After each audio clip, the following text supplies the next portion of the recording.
بسم اللہ والصلاۃ والسلام علی رسول اللہ۔ ماہ شعبان المعظم وہی مہینہ ہے جس میں تاریخ کا ایک عظیم واقعہ تحویل قبلہ کی شکل میں پیش آیا، یعنی جب دوران نماز بیت المقدس سے بیت اللہ خانہ کعبہ کی طرف رخ کرنے کا حکم دیا گیا۔ تحویل قبلہ کا حکم شعبان المعظم سن 2 ہجری میں نازل ہوا۔ نبی آخر الزمان حضرت محمد مصطفیٰ صلی اللہ تعالی علیہ وسلم حضرت بشر بن برا رضی اللہ تعالی عنہ کے ہاں دعوت پر گئے ہوئے تھے۔ وہاں ظہر کا وقت ہو گیا اور لوگوں کو نماز پڑھانے کے لیے آپ کھڑے ہوئے۔ 2 رکعتیں نماز ظہر کی ادا کر چکے تھے کہ تیسری رکعت میں یکایک وحی کے ذریعے تحویل قبلہ کا حکم نازل ہوا، اور اسی وقت آپ اور آپ کی اقتداء میں تمام صحابہ کرام بیت المقدس سے خانہ کعبہ کی طرف مڑ گئے۔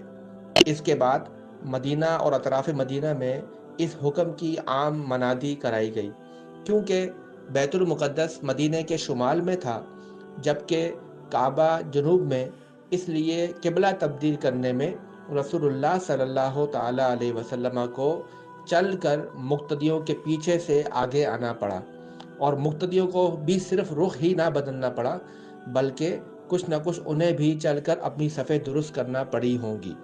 چنانچہ بعض روایات میں اس کی تفصیل بھی ہمیں ملتی ہے۔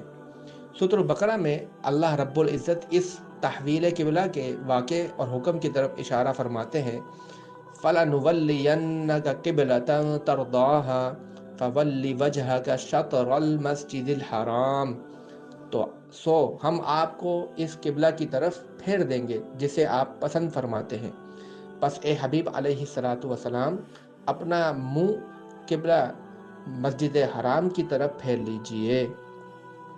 اس سے صاف معلوم ہوتا ہے کہ تحویل قبلہ کا حکم آنے سے پہلے نبی علیہ الصلاۃ والسلام اس کے منتظر تھے۔ آپ خود بھی محسوس فرما رہے تھے کہ بنی اسرائیل کی امامت کا دور اب ختم ہو چکا، اور اس کے ساتھ بیت المقدس کی مرکزیت بھی ختم ہو گئی، لہذا اب اصل مرکز ابراہیمی کی طرف رخ کرنے کا وقت آ چکا ہے۔ جس مسجد میں عبادت کے دوران تحویل قبلہ کا حکم آیا اسے مسجد القبلتین یعنی 2 قبلوں والی مسجد کہا جاتا ہے، جو آج بھی موجود ہے۔ بعض جدید مفکرین جن میں غلام احمد پرویز اور دیگر شامل ہیں، تحویل قبلہ کی آیات سے یہ مطلب لیتے ہیں کہ اس سے مراد یہ ہے کہ نبی کریم علیہ الصلاۃ والسلام سے یہ فرمایا جا رہا ہے کہ اپنی قوت خانہ کعبہ کو غیر خداوندی قوتوں سے آزاد کرانے کے لیے وقف کر دیجئے۔ کاش شعبان کی مناسبت سے ہم بھی تحویل قبلہ کر لیں، خواہشات کے قبلے کو چھوڑ کر اللہ کی طرف توجہ کر لیں۔ موجودہ وقت کا یہی تقاضا ہے۔